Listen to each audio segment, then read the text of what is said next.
AI isn't coming for your job in some distant future. It's already here, and it's coming for the parts of your job you probably hate anyway. The repetitive tasks, the busy work, the stuff that feels like it shouldn't require a human brain but somehow still does. That's disappearing first. And if that's most of what you do, you're not just at risk, you're already on borrowed time. Here's what most people don't understand. When companies make layoff decisions, the conversation isn't who's the hardest worker or who's been here the longest. It's brutally simple. Who can we not afford to lose? Who would actually hurt us if they walked out tomorrow? And the list is always shorter than you think. Much shorter. Out of hundreds of employees, there are usually only a handful of people considered truly irreplaceable. The rest, replaceable by AI, by a contractor, by someone younger and cheaper, or by just redistributing their work to people who are already essential. But here's the good news. If you understand what I'm about to show you, if you can build what I call a career moat in the next 6 to 12 months, you won't just survive this shift, you'll become one of those untouchable people. Today, I'm giving you the exact 5-step blueprint to becoming the most valuable person in your company. This isn't theory. This is what actually happens when these decisions get made. Here's the first truth that will save your career. The closer you are to revenue, the safer you are. Period. It doesn't matter how hard you work, how many hours you put in, or how nice you are. If your role doesn't directly connect to making or saving the company money, you're vulnerable. Let me show you what I mean with a real example. Two people work at the same company. Sarah and Tom, both talented, both hardworking, both well-liked. Sarah works in marketing operations. She manages the CRM, cleans data, makes sure campaigns run smoothly. Important work, necessary work, but here's the problem. When leadership looks at her role, they see support function. Tom works in sales enablement. He builds tools and training that help the sales team close deals faster. Every quarter, Tom can point to specific revenue that happened because of something he built. When layoffs come, Sarah is on the list. Tom isn't even considered. Why? Because Tom has revenue proximity and Sarah doesn't. Now here's the shift you need to make immediately. Stop thinking about your job description and start thinking about your revenue connection. Ask yourself this question every single week. If I disappeared tomorrow, would revenue go down? Would costs go up? Or would nothing change? If the answer is nothing would change, you're in danger. But here's the good news. You can manufacture proximity even if your role doesn't naturally have it. Let me show you how. Let's say you're in HR, which traditionally feels far from revenue. You're not selling anything. You're not building products. You're managing people processes. But what if you reframe your work through a revenue lens? Instead of saying, I manage the hiring process, you say, I reduce time to hire by 30%, which means our sales team is fully staffed during peak season instead of missing quota. Instead of saying, I handle employee relations, you say, I reduce turnover in high-performing teams, which saves us $200,000 annually in replacement costs and prevents knowledge loss that would slow product development. Same work, completely different framing, and now you're connected to revenue and cost savings in a way leadership can't ignore. Here's your action step. This week, audit every project you're working on and ask, how does this connect to making money, saving money, or reducing risk? If you can't draw a clear line, either reframe the work so the connection is obvious, or stop doing it and focus on work that does connect. Because when the layoff list gets made, proximity to revenue is the first filter. Now let's talk about why being good at your job isn't enough anymore. You need what I call an expertise stack, the combination of deep domain knowledge and AI-accelerated execution speed. Here's the reality. AI is making surface-level competence worthless. If your entire value proposition is, I can do this task, you're done, because AI can do that task faster, cheaper, and without complaining. But if your value is, I understand the nuances of this domain so deeply that I know which problems to solve, how to solve them strategically, and how to use AI to execute 10 times faster than anyone else, you're untouchable.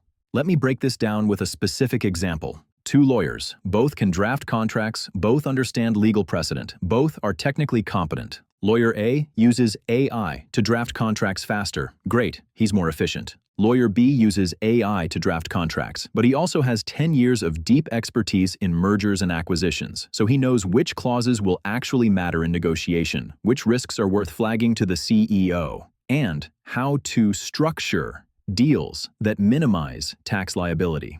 When the firm decides to cut costs, Lawyer A is replaceable. Any junior attorney with AI tools can draft contracts quickly now. Lawyer B is irreplaceable because his value isn't the drafting, it's the judgment that comes from deep domain expertise. And AI just made him exponentially more valuable because now he can execute at superhuman speed.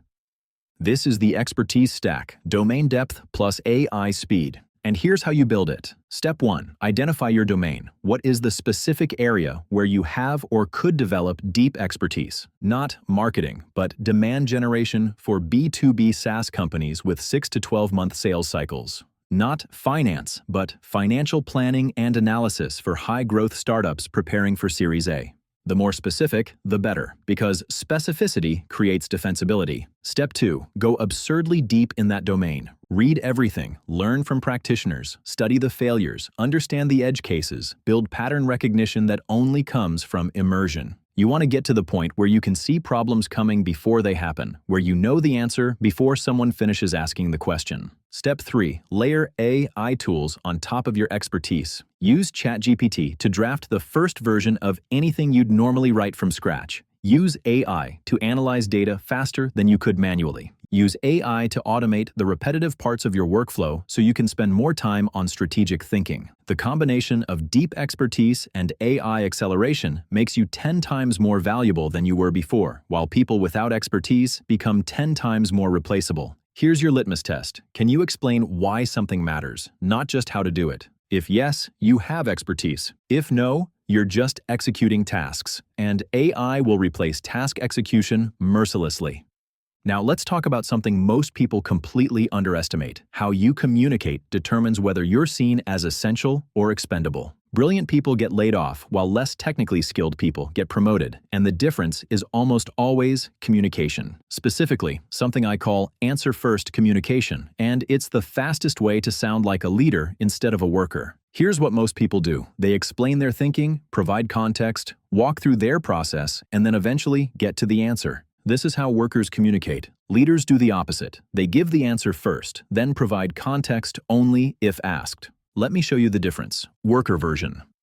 So I was looking at the Q3 numbers, and I noticed that our customer acquisition cost has been trending up over the past few months, and I think it might be related to some changes we made in our ad targeting. And I ran some analysis comparing different cohorts, and what I found is that leader version.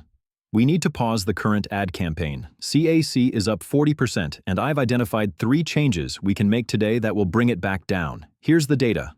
Same information, completely different perception. The first version sounds like someone who needs permission and validation. The second version sounds like someone who sees the problem, owns the solution, and just needs resources to execute. Here's why this matters for AI-proofing your career. In a world where AI handles execution, the humans who remain are decision makers and strategic thinkers. If you communicate like a decision maker, you're perceived as one, even if your title doesn't reflect it yet. And perception determines who stays and who goes. Here's the framework for answer-first communication that you can use starting today. 1. Lead with the conclusion. What should we do? What's the recommendation? What's the answer? 2. Provide 1 sentence of context explaining why this matters. 3. Stop talking and let them ask questions if they want more detail. That's it. Conclusion, context, stop. Most people do this backwards.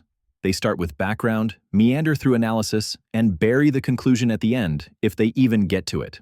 This makes you sound unsure, which makes you sound replaceable. Answer first makes you sound decisive, which makes you sound essential. Here's your practice exercise. This week, every time you send an email or join a meeting, restructure your communication to lead with the answer. Watch how people respond differently. Watch how they start asking for your opinion more, how they start trusting your judgment faster. This one shift in communication style can change your entire career trajectory because leadership isn't a title, it's a communication pattern. And in rooms where layoff decisions get made, people who sound like leaders don't end up on the list. Now let's talk about something that separates the untouchables from everyone else, the ability to manage up without being annoying. This is what I call the trust engine, and it's how you become someone your boss cannot afford to lose. Here's the reality most people miss. Your manager's biggest problem isn't that you're not working hard enough. It's that they have to spend mental energy worrying about whether you're going to execute correctly.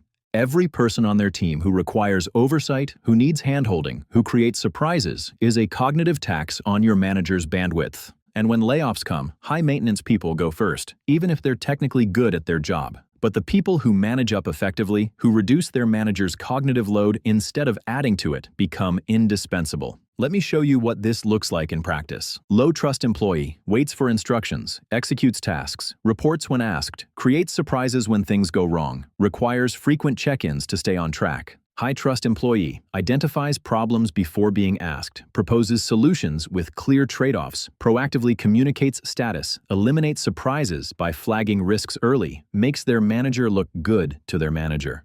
The difference isn't talent, it's systems. Here's the trust engine framework that makes you a high-trust employee automatically. Component 1, the proactive update. Every Friday, send your manager a 3-sentence update. What you accomplished this week, what you're focused on next week, any blockers or risks they should know about. This takes you 3 minutes, and it saves them from having to ask, which means you just reduced their cognitive load. Component 2, the decision memo. Whenever you face a decision that could go multiple ways, don't ask, "What should I do?"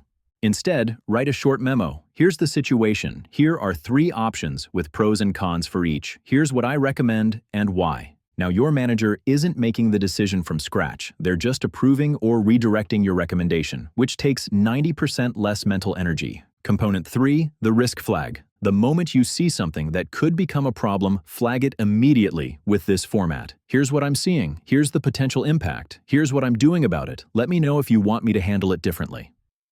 This eliminates surprises, which is the #1 thing that erodes trust. Component 4, the credit attribution. Whenever something goes well, attribute credit upward. This worked because of the strategy you outlined, or this happened because of the resources you secured.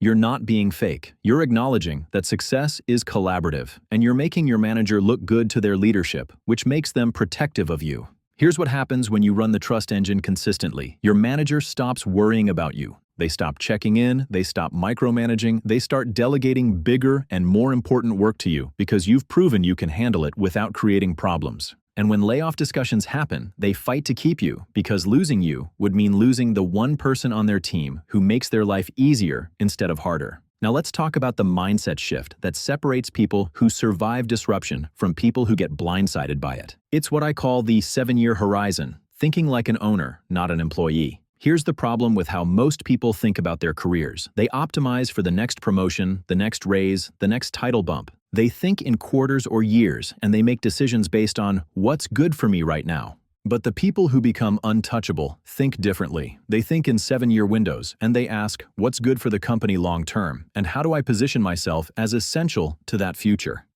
Let me show you what this looks like practically. Employee mindset. This project isn't in my job description, so I'm not doing it. Owner mindset. This project isn't in my job description, but it's critical to the company's success, so I'm going to figure out how to make it happen because my value is tied to the company's success. Employee mindset. I hit my goals this quarter, so I'm good. Owner mindset. I hit my goals, but the company missed its targets, which means I need to understand why and figure out how I can contribute to fixing it next quarter. Employee mindset. That's not my department's problem. Owner mindset. If it's a problem for the company, it's my problem, even if solving it isn't technically my job. The shift here is subtle but massive. You stop optimizing for your narrow role and start optimizing for the company's success because you understand that your long-term security is directly tied to the company's long-term health. And here's why this makes you AI-proof. AI can execute tasks, but it can't think strategically about what the company needs in 3 or 5 or 7 years. It can't connect dots across departments, anticipate market shifts, or identify opportunities that don't exist yet. That requires human judgment, strategic thinking, and long-term orientation. And if you're one of the few people in the company who thinks this way, you become irreplaceable. Here's how to start thinking with a 7-year horizon today. Action 1. Understand your company's actual strategy. Not the mission statement on the website, the real strategy. Where is leadership trying to take the company? What markets are they entering? What risks are they worried about? You can learn this by reading earnings calls, listening to all-hands meetings carefully, and asking your manager strategic questions. Action 2. Identify the gaps between where the company is and where it's trying to go. What capabilities does the company need that it doesn't have yet? What problems will emerge in 2 or 3 years if current trends continue? Where is there friction that's slowing down progress? Action 3. Position yourself as the person who fills those gaps before anyone asks you to. If the company is moving into a new market and no one understands that market yet, become the expert. If there's a workflow that's going to break as the company scales, fix it proactively. If there's a skill the company will need in 3 years, start building it now. When you think this way, you're not just doing your job, you're building the company's future, which makes you indispensable to that future. And here's the kicker, this mindset makes you valuable to any company, not just your current one, because owners are always in demand and employees are always at risk. Now let's talk about the hardest and most important shift you'll make, killing your ego. This is going to sound counterintuitive, but humility is your greatest weapon in staying AI-proof. Here's why. The people who get replaced first are the ones who can't admit when they're wrong, who resist change, who protect their territory, who say, "We've always done it this way." These people become obstacles, and companies eliminate obstacles. But the people who stay humble, who say, "I don't know, but I'll figure it out," who adapt quickly, who collaborate generously, who make everyone around them better, those people become force multipliers. And force multipliers are irreplaceable. Let me give you a real example of what this looks like. 2 senior engineers at a company respond to the introduction of AI coding tools. Engineer A: "This is garbage. It doesn't understand our codebase. I don't need this. I'm faster without it." Engineer B: "This is interesting. It's bad at some things, but great at others. Let me figure out where it adds value and where it doesn't, and I'll teach the team how to use it effectively." 6 months later, Engineer B is leading a team of 5 people who are now 10 times more productive because he figured out how to integrate AI into their workflow. Engineer A is gone, not because he wasn't talented, but because he became irrelevant by refusing to adapt. Ego death means accepting that the way you've always done things might not be the best way anymore. It means being willing to learn from people younger than you, less experienced than you, or in different roles than you. It means admitting when you're wrong quickly instead of defending a bad position. It means prioritizing team success over personal credit. Here's the framework for practicing ego death in a way that actually makes you more valuable. 1. Default to curiosity instead of judgment. When something new appears, a tool, a process, a strategy, your first response should be, "How does this work? Where does it add value?" Not, "This is stupid." 2. Ask for help publicly. When you don't know something, say it out loud. "I don't know how to do this yet. Who can teach me?" This doesn't make you look weak, it makes you look smart and adaptable. 3. Give credit generously. Whenever something works, attribute success to the team, not yourself. This builds trust and makes people want to work with you, which increases your value exponentially. 4. Admit mistakes immediately. When you're wrong, say, "I was wrong about this. Here's what I learned. Here's what I'm doing differently." This builds credibility faster than pretending you're never wrong. Here's the truth most people don't realize. Ego is expensive. It makes you rigid, defensive, and isolated, all of which make you replaceable. Humility makes you adaptable, collaborative, and essential. And in a world where AI is changing everything constantly, adaptability is the ultimate competitive advantage. Now, let's talk about the secret that separates the untouchables from everyone else: finding and filling the ghost notes. Ghost notes are the things the company desperately needs but doesn't know how to ask for because they're not in any job description. They're the invisible work that keeps the company running, the gaps that no one notices until someone fills them. And the people who find ghost notes and fill them become indispensable because they're solving problems leadership didn't even know they had. Let me show you what this looks like with a real example. There was a marketing coordinator at a company. Officially, her job was to manage the content calendar and coordinate with writers. Basic stuff, easily replaceable by AI and automation. But she noticed something no one else did. Every time the sales team tried to close an enterprise deal, they struggled to find case studies and proof points that matched the prospect's industry. No one had asked her to solve this. It wasn't in her job description, and it wasn't technically her department's problem. But she saw the ghost note. So she built a system. She interviewed customers, documented case studies, tagged them by industry and use case, and created a searchable database the sales team could use in real time. Within 6 months, sales leadership credited her system with helping close $3 million in deals that were stuck in pipeline. She went from easily replaceable coordinator to absolutely essential strategic asset by filling a ghost note. Here's how you find ghost notes in your company. Step 1. Look for friction. Where do people complain? What slows projects down? What do people say, "I wish we had," or "this should be easier"? That's where ghost notes live. Step 2. Follow the handoffs. Wherever work moves from one team to another, there's almost always a ghost note. Information that gets lost, context that doesn't transfer, alignment that breaks down. If you can smooth those handoffs, you become essential to multiple teams. Step 3. Ask the revenue-generating teams what they need. Sales, customer success, product. These teams know what's broken because they feel it every day. Ask them, what would make your life easier? What do you need that you don't have? Then go build it, even if it's not your job. Step 4. Use AI to fill ghost notes at scale. This is where AI becomes your superpower. You can use it to automate solutions to problems that would have taken a full-time person to solve manually. Build the dashboard, create the analysis, write the documentation, design the process. Do it faster than anyone expects because AI handles the execution while you provide the strategic thinking. Here's the key insight. Ghost notes don't get you promoted based on your job description. They get you promoted because you made yourself irreplaceable. And when layoffs come, irreplaceable people don't get touched. All right, here's where we are. You now understand the 5 components of a career moat that makes you AI-proof: proximity to revenue, expertise stack, communication edge, trust engine, and owner mindset, plus the humility to adapt and the awareness to fill ghost notes. But understanding doesn't save your job. Execution does. So here's what you're going to do in the next 7 days. Day 1. Audit your revenue proximity. Write down how your current work connects to making or saving money. And if you can't draw a clear line, figure out how to reframe it or pivot to work that does connect. Day 2. Identify your domain. What specific area will you go deep in? Write it down, make it specific, commit to becoming an expert. Day 3. Practice. Answer. First, communication. Restructure every email and message you send this week to lead with the conclusion, then context, then stop. Day 4. Implement the trust engine. Send your manager a proactive Friday update and start flagging risks before they ask. Day 5. Think 7-year horizon. Research your company's actual strategy and identify one gap you could start filling. Day 6. Practice ego death. Admit one thing you don't know publicly and ask for help.